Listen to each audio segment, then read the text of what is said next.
மீன ராசி அன்பர்கள் உங்களுக்கு அடுத்த 2.5 வருஷம், அடுத்த 1000 நாட்கள் எப்படி இருக்கும் அப்படின்னா, நாங்கள் இந்த 2.5 வருஷம் 1000 நாட்கள் அப்படின்னு சொல்லும் போதே உங்களுக்கு தெளிவாக புரிஞ்சிருக்கோம். நாங்கள் எந்த கிரகத்தை பேஸ் பண்ணி பலன் சொல்ல போகிறோம் அப்படின்னு சனி பகவானை தான். காரணம் என்ன அப்படின்னா, சனி பகவான் எந்த ஒரு விஷயத்தை கொடுத்தாலும் அது ரொம்ப ஸ்திரமாக, ரொம்ப தீர்க்கமாக கொடுப்பாரு, ரொம்ப இன்டென்சிஃபைடாக கொடுப்பாரு. அப்படின்றதுனால சனியை பேஸ் பண்ணி தான் பார்த்திங்கன்னா முழுக்க இந்த 1000 நாட்கள் எப்படி இருக்கும் அப்படின்றது சொல்ல போகிறோம். கோச்சார பலனும் சொல்ல போகிறோம், சுய ஜாதகத்தையும் பேஸ் பண்ணி சொல்ல போகிறோம். பொதுவாக உங்களுக்கு நல்லாவே தெரியும், மீனத்தில் தான் பார்த்திங்கன்னா சனி பயிற்சி ஆகியிருக்கார். அவர் இப்போ வக்ரகதி அடைஞ்சிருக்கார். நவம்பர் 27 வரைக்கும் சனி பகவான் வக்ரகதி அப்படின்றது மீனத்துக்கு ஒரு பெரிய ப்ளஸ்.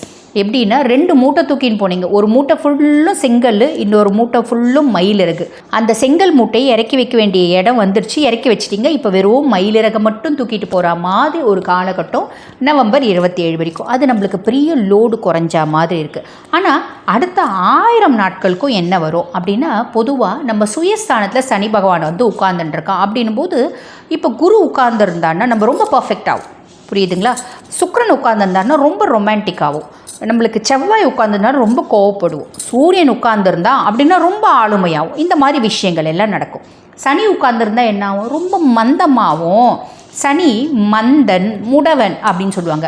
அப்போ சனி எந்த ஒரு விஷயத்தையும் ரொம்ப ஸ்லோவாக தான் கொடுப்பான். என்னங்க சொல்கிறீங்க, அவன் வச்சு செய்கிறதுலாம் பயங்கரமாக இருக்கே அப்படின்னா, அவன் ஸ்லோவாக தாங்க கொடுப்பான். ஆனால் ரொம்ப இன்டென்சிஃபைடாக கொடுப்பான். அதனால் நம்மளுக்கு ரொம்ப அவனோட தாக்கம் ஜாஸ்தி இருக்குது.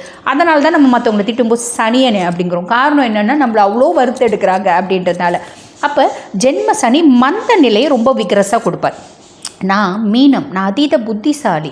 என்னோட புத்திசாலித்தனம் என்னை யாரெல்லாம் ஹெல்ப்னு கேட்குறாங்களோ உங்களுக்கு எல்லாம் பண்ணுவேன், எல்லாருக்கும் ஹெல்ப் பண்ணுவேன், எல்லா நேரத்துலையும் எல்லாருக்கும் பார்த்திங்கன்னா ஒரு சப்போர்ட்டிவாக இருப்பேன். அதுதான் மீனம். அவ்வளோ சப்போர்ட்டிவாக இருக்க பர்சனாலிட்டிஸ். என்னோடய புத்திசாலித்தனம் மற்றவங்களுக்கு நிறைய நான் கைட் பண்ணுவேன். எனக்கு நான் ஏதாவது ஒன்று செய்யணும் அப்படின்னாலே எனக்கு முடிய மாட்டேங்குது. முடிவெடுக்கிறதுல குழம்புறேன், தடுமாறுறேன் அப்படின்ற மாதிரி ஒரு சூழ்நிலை வரும். அதுக்கும் மேலே மந்த நிலை அப்படின்றது மேலோங்கும். ரொம்ப சிம்பிள். இப்போ சனி பகவான் ஜென்ம சனியாக உட்காந்துருக்கான். அதனால் எனக்கு ஒரு சகிஷ்னஸை ஏற்படுத்துகிறான்.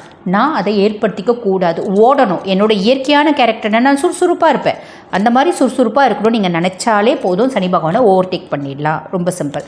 அதுக்கும் மேலே சனியினோட பார்வை அப்படின்னு இருக்குது. பொதுவாக சனியினோட பார்வை 3, 7, 10. இது நம்மளுக்கு நல்லது நடக்குமா கெட்டது நடக்குமா அப்படின்னா, குரு பார்வை அப்படின்னு வச்சுக்கோங்களேன். குரு நல்ல ஸ்தானத்தில் இருந்தாலும் சரி, அசுப ஸ்தானத்தில் இருந்தாலும் சரி, அவரோட பார்வை எப்பயுமே சுப பார்வை தான். ஆனால் சனி அப்படியா? அப்படி கிடையாது. ஏன்னா இவன் அசுபன்.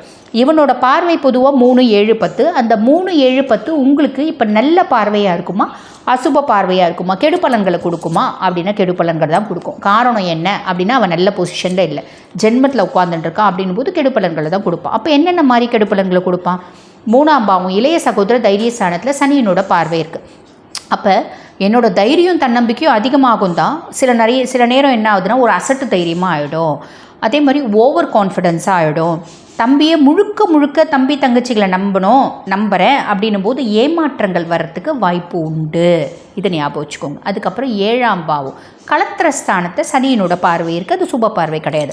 அப்போ நான் மீனராசி ஜென் அப்படின்னா, எனக்கும் என் ஒய்ஃப்க்கும் ஒரு விதமான ஒரு மிஸ் அண்டர்ஸ்டாண்டிங் இருக்கும். அந்த மிஸ் அண்டர்ஸ்டாண்டிங் லைட்டாக விரிசல் விட்டு அப்படியே உடையிற ஸ்டேஜுக்கு போகும். என்ன ஃபெவிகால் வச்சு ஓட்டினாலும் ஒட்டாத மாதிரி ஒரு சிச்சுவேஷன் ஏற்படுறதுக்கு வாய்ப்பு உண்டு. ஆல்ரெடி 2.5 வருஷமாகவே பார்த்திங்கன்னா எங்களுக்கும் எங்கள் ஒய்ஃப்க்கும் அந்த அளவுக்கு தாங்க இருக்குது. மத்தியஸ்தர்களை வச்சு பஞ்சாயத்து பண்ணி பார்த்தோம், ஒட்டுற மாதிரி தெரியல. முழுசும் விரிசல் ஏற்படுமா? சான்ஸ் இருக்குது. இது நீங்கள் லேடியாக இருந்தாலும் சரி, ஜென்னாக இருந்தாலும் சரி, உங்களுக்கும் உங்கள் ஹஸ்பண்டுக்கும் அப்படின்னு சொல்லலாம். அது மட்டும் இல்லாமல் நீங்கள் ஒரு பார்ட்னர்ஷிப் கன்சர்ன் நடத்துகிறீங்க அப்படின்னா, அந்த பார்ட்னர்ஷிப் கன்சர்ன்லேயும் காம்ப்ளிகேஷன்ஸ் வரலாம். குரு சப்போர்ட்டிவாக இருக்கார். 100% வராது, பட் பியாண்ட் தட் வரத்துக்கு நிறைய வாய்ப்பு உண்டு. ரொம்ப சிம்பிள். டிரான்ஸ்பரன்சி அப்படின்றத வச்சுக்கோங்க. எந்த ஒரு பிரச்சனையாக இருந்தாலும் பேசியே தீர்க்கக்கூடிய அளவுக்கு கெப்பாசிட்டி உங்களுக்கு உண்டு. அந்த பேசியே நீங்கள் பஞ்சாயத்தை சார்ட் அவுட் பண்ணுங்க பார்த்தீங்களா, அந்த மாதிரி சார்ட் அவுட் பண்ணுறது நல்லது, பொறுமையாக இருக்கிறது நல்லது அப்படின்னு சொல்லலாம். அதுக்கும் மேலே இவரோட பார்வை 10ஆம் பாவம் தொழில் ஸ்தானத்தில் சனியினோட பார்வை இருக்குது. அசுப பார்வை அப்படின்னும் போது செய்யக்கூடிய தொழில்களில் நிறைய இடையூறு அப்படின்றது சனி ஏற்படுத்துவார். குரு பாருங்கள், ஒரு சர்ப்ளஸான ஆப்பர்ச்சுனிட்டிஸை கொடுப்பார். இவர் அப்டக்கிள்ஸை ஏற்படுத்துவார், ஒரு ஆப்பர்ச்சுனிட்டி கொடுப்பாரு. கரெக்டாக நீங்கள் அனலைஸ் பண்ணி யூஸ் பண்ணிங்க அப்படின்னா தொழில் எந்த விதத்துலையும் பாதிக்காது, கவலைப்பட வேண்டாம். அப்போ இது பாருங்கள் 3, 7, 10 அவரோட பார்வைக்கு என்ன பலன் அப்படின்னு சொல்லிட்டேன். பொதுவாக வந்து பாருங்கள், சனி பகவான் உங்களுக்கு லார்ட் ஆஃப் 11 and 12 லாபஸ்தானத்துக்கும் அவன் தான் அதிபன். 12ஆம் பாவம் அயன சயன போஜன மோட்ச விரயஸ்தானத்துக்கும் அவன் தான் அதிபன். அவன் ஜென்மத்தில் வந்து உட்கார்ந்துட்டு இருக்கிறதுனால என்னென்ன மாதிரி கெடு பலன்கள் வரப்போகுது அப்படின்றத சொல்லிட்டேன்.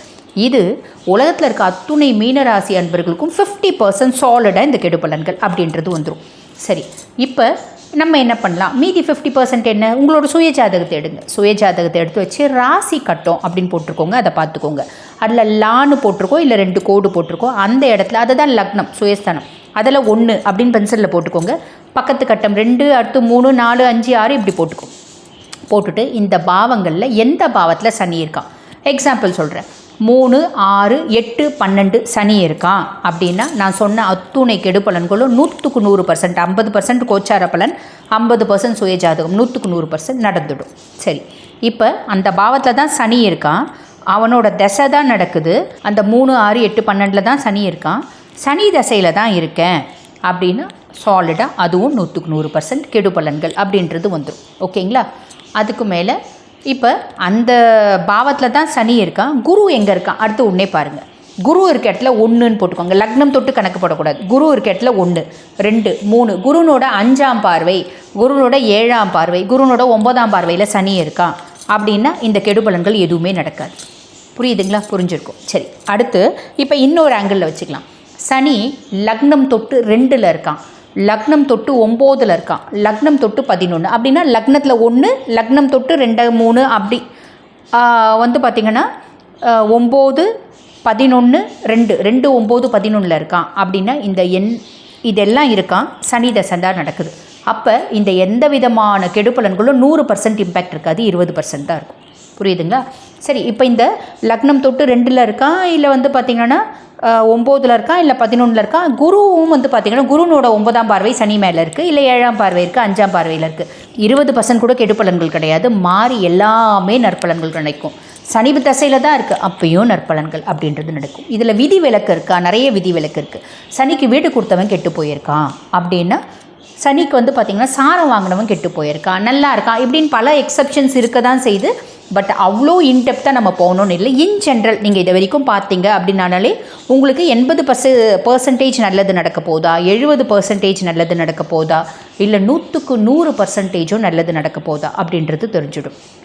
புரிஞ்சிருக்கும்னு நினைக்கிறேன். சரி, பரிகாரம் அப்படின்னு ஏதாவது இருக்கா அப்படின்னா கண்டிப்பாக இருக்குங்க. காரணம் என்ன அப்படின்னா, ஜென்ம சனியில் இருக்கீங்க அப்படின்போது உங்கள் சுயஜாதக பிரகாரம் எல்லாமே நல்லது நடக்க போகுது அப்படின்னாலும் நீங்கள் செய்ய வேண்டியது என்ன அப்படின்னா, கால பைரவனை வழிபாடு பண்ணுங்கள். கால பைரவனை எப்படி வழிபாடு பண்ணோம் அப்படின்னா, கால பைரவாஷ்டகம் அப்படின்னு ஒன்று இருக்குது. கடைசி முடியும். காசிகா புராதிநாத கால பைர வம்பஜே அப்படின்னு முடியும். ரொம்ப எளிமையான ஒரு தமிழில் தான் இருக்கும், எளிமையான ஒரு இது தான் இருக்கும், ஸ்டான்சஸில் தான் இருக்கும். இதை நீங்கள் தமிழ்லேயும் உண்டு, காலபைரவ மந்திரம் அப்படின்றது தமிழ்லேயும் உண்டு. அந்த தமிழில் படித்தாலும் சரி, சன்ஸ்கிருத்தில் படித்தாலும் சரி, ஒரு 10 நிமிஷம் ஸ்பெண்ட் பண்ணிங்க அப்படின்னா போதுமானது. இல்லையா, எங்களுக்கு மந்திரம்லாம் படிக்க டைம் இல்லை அப்படின்னா எல்லா சின்ன கோயிலையும் காலபைரவர் சன்னதி அப்படின்னு இருக்க தான் செய்து, என்னைக்கு முடியுமோ அன்னைக்கு காலபைரவனுக்கு போய் ஒரு எள்ளு விளக்கு, எப்படி சனிக்கு எள்ளு விளக்கு ஏற்றுறோம் அதே மாதிரி காலபைரவனுக்கு எள்ளு விளக்கு ஏற்றிட்டு வாங்க. நல்லது நடக்கும், நிறைய நல்லது நடக்கும், நல்லது மட்டுமே நடக்கும். இப்போ உங்களுக்கு வந்து பாருங்கள், கோச்சார பலனும் சொல்லிவிட்டு உங்கள் சுய ஜாதகத்தை வச்சு எப்படி கம்பேர் பண்ணி பார்க்குறதுன்னு சொல்லியிருக்கேன். நீங்கள் ஒரு சில பாவங்கள் தாங்க சொன்னீங்க, சனிச்சு இருக்கிறத மட்டும் சொன்னீங்க. ஆனால் என்னோடய ஜாதகத்தில் சனி ராகுவோடு சேர்ந்திருக்காரு, கேத்துவோடு சேர்ந்திருக்காரு, இப்போ வந்து சந்திரனோட சேர்ந்திருக்காரு. அந்த சந்திரன்லேயும் வந்து பார்த்திங்கன்னா வளர்பிறை சந்திரன், தேய்பிறை சந்திரன் அப்படின்றது இருக்க தான் செய்யுது. இப்போ வீடு கொடுத்தவன், சாரம் வாங்கினவன் இப்படியெல்லாம் சொன்னீங்க, அதெல்லாம் என்னால் கண்டுபிடிக்க முடியல. ஆனால் என் லைஃப்பில் பல முக்கியமான விஷயத்தை முடிவெடுக்கும் தருணத்தில் இருக்கேன். இல்லை, என்னோடய லைஃப் வந்து எதை நோக்கி போகுது அப்படின்னு நான் தெரிஞ்சுக்கணும். இப்படி விஷயங்கள், இந்த மாதிரி பல கேள்விகள் உங்களுக்கு இருக்குது அப்படின்னா ரொம்ப சிம்பிளுங்க. நான் பேசிகிட்டு இருக்கும்போது என்னோடய வாட்ஸ்அப் நம்பர் கொடுத்துருப்பாங்க. அந்த வாட்ஸ்அப் நம்பர் கால் பண்ணி அப்பாயின்மெண்ட் ஃபிக்ஸ் பண்ணி உங்களோட ஹாரோஸ்கோப்பை கம்ப்ளீட்டாக அனலைஸ் பண்ணிக்க முடியும். வாழ்த்துக்கள்.